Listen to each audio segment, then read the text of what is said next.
Good morning, student.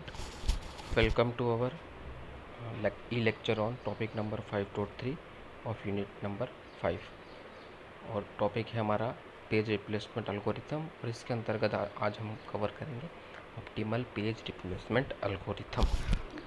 जैसा कि हमने पहले एल्गोरिथम में पढ़ रखा था, जो हमने क्लासरूम में किया था कि फीफो एल्गोरिथम और लीस्ट डिसेंट यूज और LRU, जो हमने ऑलरेडी कवर कर रखे। ऑप्टिमल और LRU में मेन डिफरेंस ये है कि जब कभी भी पेज रिप्लेसमेंट के एल्गोरिथम अप्लाई की जाती है और हमने कोई भी करंट लोकेशन में हमें पेज रिप्लेस करना है, तो LRU में हम बैकवर्ड डायरेक्शन में देखते हैं कि जिसका लॉन्गेस्ट समय से इसका उपयोग नहीं हुआ है उसको रिप्लेस करेंगे। But in case of optimal में हम क्या चेक करेंगे कि उस पेज का रिप्लेसमेंट करेंगे जिसका भविष्य में बहुत जल्दी उपयोग में आने वाला नहीं है। ठीक है, तो डेफिनेशन कहती है this algorithm replace the pages which will not be referred for so long time. Clear? यानी कि उस पेज का रिप्लेसमेंट करेंगे जिसका बहुत लंबे समय तक प्रोग्राम में उसकी आवश्यकता नहीं होगी। ठीक है, अगर एक से ज़्यादा पेज है तो उस पेज को रिप्लेस करेंगे जिसका समय ज़्यादा है। ठीक है, यह एक प्रैक्टिकली इम्प्लीमेंटेशन में बहुत इसका कॉम्प्लेक्स रहता है, क्योंकि हम बहुत पहले से डिसाइड नहीं कर सकते कि किस पेज की आवश्यकता कब हो जाएगी, बट फिर भी हम इस एल्गोरिथम को एज ए बेंचमार्क इसका उपयोग कर सकते हैं। ठीक है, यह एक ऑप्टिमल सॉल्यूशन देती है, इस कारण से भी इसका नाम ऑप्टिमल पेज रिप्लेसमेंट रखा गया है। तो हम इस एल्गोरिथम का जो प्रोसेस है, ये एल्गोरिथम किस तरह से वर्क करती है, हम एग्जाम्पल के द्वारा करेंगे। इस एग्जाम्पल में हमने क्या देखेंगे, इस एग्जाम्पल में हमने क्या लिया है कि एक सीक्वेंस ली है। ठीक है, ये सीक्वेंस ली है। इस सीक्वेंस में क्या होगा, इस तरह से पेज की एक डिमांड की जाएगी CPU द्वारा, और हर प्रोसेस को मेन मेमोरी में 3 फ्रेम की मैक्सिमम इसकी एलोकेशन दी जाएगी। क्लियर? तो इसके द्वारा हम समझेंगे किस तरह से पेज रिप्लेसमेंट एल्गोरिथम काम करेगी। तो यह एल्गोरिथम का हमारा सीक्वेंस है। इस सीक्वेंस में आप देखेंगे कि लेट सपोज मैंने यहाँ पर क्या कन्वीनियंस के लिए क्या किया है कि M का उपयोग तब किया गया जब पेज फॉल्ट होगा या पेज मिस होगा। यानी जब CPU पेज की डिमांड करेगा, अगर वह पेज मेन मेमोरी में नहीं है तो क्या होगा, पेज मिस होगा, और उसको मैंने किससे डिनोट किया है, M से। अगर वह पेज मेमोरी में है तो किससे डिनोट किया जाएगा, H से डिनोट किया, यानी पेज हिट। तो कन्वीनियंस के लिए मैंने यहाँ पर क्या कर रखा है, M और H। M यानी पेज मिस और H यानी पेज हिट। क्लियर? तो देखेंगे, तो देखिए सिंपली फर्स्ट देखेंगे, आप देख सकते हैं कि लेट सपोज जो पहला पेज है, यहाँ पर पहला पेज जब आएगा तो उसको, तो यहाँ आप देखेंगे कि जब पहला पेज आएगा तो वो हमेशा मिस होगा। ठीक है, तो उसको मेमोरी में स्पेस मिल गई। ठीक है, दूसरा पेज आया, ठीक है, दूसरा पेज भी मिस हुआ, उसको मेमोरी में स्पेस मिल गई। तीसरा पेज आया, वो भी एक मिस हुआ, उसको मेमोरी में पेज मिल गई। यानी अब मेमोरी में हमारे पास सिर्फ 3 पेजों की आवश्यकता थी, वो हमारे पास फुल हो गई। ठीक है, यानी अब इन तीनों के अलावा अगर कोई चौथा पेज इनके अलावा कोई आएगा, यानी इस इन 1 2 3 पेज के अलावा कोई चौथा पेज आएगा, ठीक है, तो वह पेज यहाँ पर उसको जगह नहीं मिलेगी। तो और उसको जगह देने के लिए हमें यहाँ से एक पेज को हटाना पड़ेगा, और वो हम किसके द्वारा हटाएंगे, ऑप्टिमल के द्वारा। ठीक है, तो नेक्स्ट पेज किसकी डिमांड की, 2 नंबर पेज की। तो 2 नंबर पेज हमारे पास ऑलरेडी अवेलेबल है, इसलिए वो क्या हो गया, पेज हिट हो गया। ठीक है, उसके बाद पेज नंबर 1 की डिमांड की गई, वो पेज भी हमारे पास ऑलरेडी अवेलेबल है, इसलिए पेज हिट हो गया। क्लियर? तो यहाँ तक हमारे पास क्या हुआ, हमें किसी भी पेज रिप्लेसमेंट की आवश्यकता नहीं पड़ी। क्लियर? तो अब हम देखेंगे कि हमारे पास जो पेज रिप्लेसमेंट है वो किस तरह से हमारे पास काम करेगा। अब हमारे पास जो अगला पेज था वो किसकी उसकी आवश्यकता हुई, उसकी जो हमारे पास जो अगला पेज था वो कौन सा था, पेज नंबर 4। ठीक है, 4 पेज नंबर हमारे पास यहाँ अवेलेबल नहीं था, तो एक पेज को हमको हटाने की ज़रूरत है, क्योंकि चौथा पेज अवेलेबल नहीं है, तो वो क्या हो गया, एक मिस हो गया। ठीक है, अब in first second third frame में से कौन सी फ्रेम को हटाया जाएगा, तो हम चेक करेंगे कि in first second third frame हमको चेक करेंगे इसको फॉरवर्ड डायरेक्शन में कि कौन सा पेज लॉन्गेस्ट समय तक उपयोग में नहीं आने वाला है। क्लियर।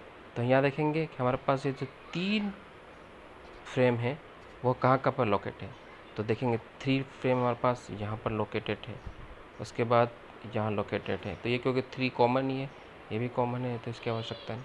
ठीक है। और सेकंड और फर्स्ट फ्रेम यहाँ लोकेटेड। तो आप ये देखेंगे कि जो फर्स्ट फ्रेम है उसका सबसे लंबे समय तक यूज़ नहीं हो रहा है। आया समझ में? क्योंकि इस फ्रेम का बहुत लास्ट में उपयोग हो रहा है, तो इसी कारण से हम कौन सी फ्रेम को यहाँ से रिप्लेस करेंगे, हम इसी कारण से फर्स्ट फ्रेम को रिप्लेस करेंगे और यहाँ पर फोर्थ फ्रेम हम यहाँ पर लाएंगे। क्लियर। ठीक है। तो यहाँ पर हमने ये देखा कि फॉरवर्ड डायरेक्शन में हम सर्च करेंगे ऑप्टिमल पेज को। ठीक है। हमारे पास 3, 2, 1 जो पेजेस फ्रेम है वो ऑलरेडी मेमोरी में अवेलेबल है। 3 का उपयोग यहाँ हो रहा है, 2 का उपयोग यहाँ हो रहा है और 1 का उपयोग यहाँ हो रहा है। और 1 जो पेज है फ्रेम में उसका लॉन्गेस्ट समय तक उपयोग नहीं हो रहा है, इसी कारण से हम उसको रिप्लेस करेंगे। क्लियर है समझ में?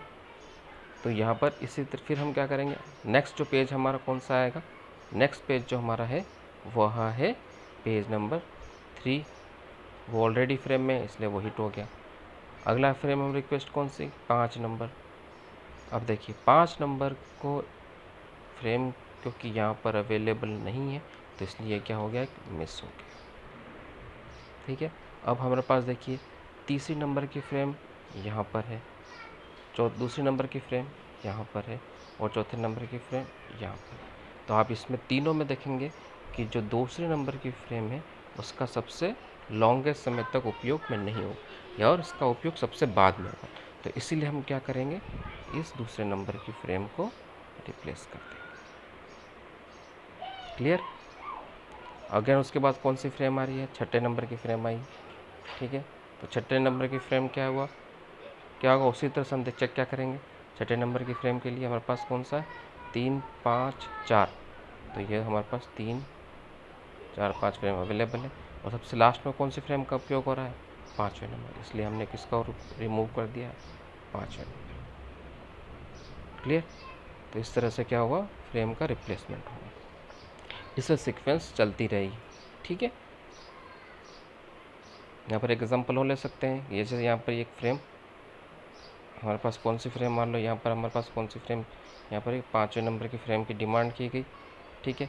5वें नंबर की फ्रेम डिमांड की, हमारे पास 3, 6, 4 फ्रेम है, तो हमने 3 यहाँ पर है और 6 यहाँ पर है। ठीक है। और 4 नंबर की जो फ्रेम है वह यहाँ पर नहीं है। ठीक है। यानी नहीं है, यानी इसका उपयोग नहीं होगा, और नहीं होगा तो हम मान के चलेंगे कि 4th number frame is not required, यानी 4th नंबर फ्रेम की हमको आवश्यकता नहीं है। इसीलिए हम किसको रिप्लेस करेंगे, इसलिए हमने किसको रिप्लेस कर दिया, सिर्फ 4th नंबर फ्रेम को रिप्लेस कर दिया। क्लियर। तो इसी तरह से जब सीक्वेंस को होल्ड करेंगे तो हम क्या कर सकते हैं कि ऑप्टिमल पेज को डिसाइड करेंगे कौन सा रिप्लेस हो। क्लियर। तो इस एल्गोरिथम के द्वारा हमने चेक किया कि पूरा हमारे पास जो सीक्वेंस आई है, जो हमारे पास सीक्वेंस यहाँ पर आई है। ठीक है। तो हमने टोटल देखा कि हमारे पास कितने हिट हुए थे, 9 हिट हुए थे और टोटल मिस कितने हुए, 11 हुए, और दोनों को जोड़ेंगे तो कितना होगा, 20। क्लियर। तो हिट रेशो क्या होता है, total heat divided by total number of page. तो यहाँ पर ये 9/20 होगा। ठीक है। और ये कितना हो जाएगा, 0.45।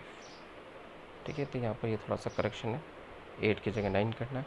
और इसी तरह यहाँ पर 11 मिस रेशो क्या होगा, 11/20। ठीक है। तो जो कितना आएगा, 0.55, और मिस रेशो 0.55 और हिट रेशो 0.55। ठीक है। और तो आप यहाँ देखेंगे कि ये इसका हिट रेशो है, यानी कहने का मतलब हिट रेशो जितना ज़्यादा होता है उतनी एल्गोरिथम अच्छी मानी जाती है। ठीक है, इसी सीक्वेंस को, यानी जो सीक्वेंस हमने यहाँ ली है यहाँ पर, ठीक है, उसी सीक्वेंस को अगर फीफो से हम इसका पेज रिप्लेसमेंट करेंगे तो उसका हिट रेशो 0.4 आया और मिस रेशो 0.6 आया। तो यहाँ पर देखिए सिर्फ 0.45 और 0.4 का डिफरेंस है, यानी 0.05 का डिफरेंस है ऑप्टिमल में। लेकिन ये डिफरेंसेस भी एक हाई लेवल पे बहुत ज़्यादा होता है। तो यहाँ पर देखेंगे कि ऑप्टिमल जो सॉल्यूशन है वो हमारे पास ज़्यादा हिट रेशो दे रही है, इसलिए बेटर ऑप्शन है। क्लियर? तो इस तरह से ये ऑप्टिमल पेज रिप्लेसमेंट एल्गोरिथम हमारे पास काम करती है। ठीक है, कुछ चीज़ें इसमें ध्यान रखने वाले सिर्फ ये है कि कुछ चीज़ें सिंपल सा ध्यान रखना है कि उस फ्रेम को रिप्लेस किया जाएगा जो लॉन्गेस्ट समय तक उपयोग नहीं होगी। तो उसके लिए हमें क्या चेक करना है, उसके लिए हमें फॉरवर्ड डायरेक्शन में चेक करना होगा कि कौन सी पेज यूज़ नहीं हो रही। ठीक है, अगर हम ये देखें कि LRU जो थी, LRU जो एल्गोरिथम अगर आपको याद है, तो उसमें जो सर्चिंग होती थी वो बैक साइड होती थी। ठीक है, तो बस एक मेन डिफरेंस अगर ये चेक कर सकते हैं कि LRU में क्या होता है, जो लीस्ट रिसेंट यूज़ होता है, यानी जो सबसे पहले जिसका उपयोग हुआ था उसको हम रिप्लेस करेंगे। और ऑप्टिमल में क्या होगा, जिसका सबसे लंबे समय तक उपयोग नहीं होगा, ठीक है, उसका रिप्लेस किया जाए। तो इस तरह से हम अंडरस्टैंड कर सकते हैं ऑप्टिमल को। ठीक है, इस क्वेश्चन, इस एल्गोरिथम में कोई भी डाउट्स हो तो just you can me call me and ping me. So आज के लेक्चर के लिए इतना ही। Have a nice day, thank you.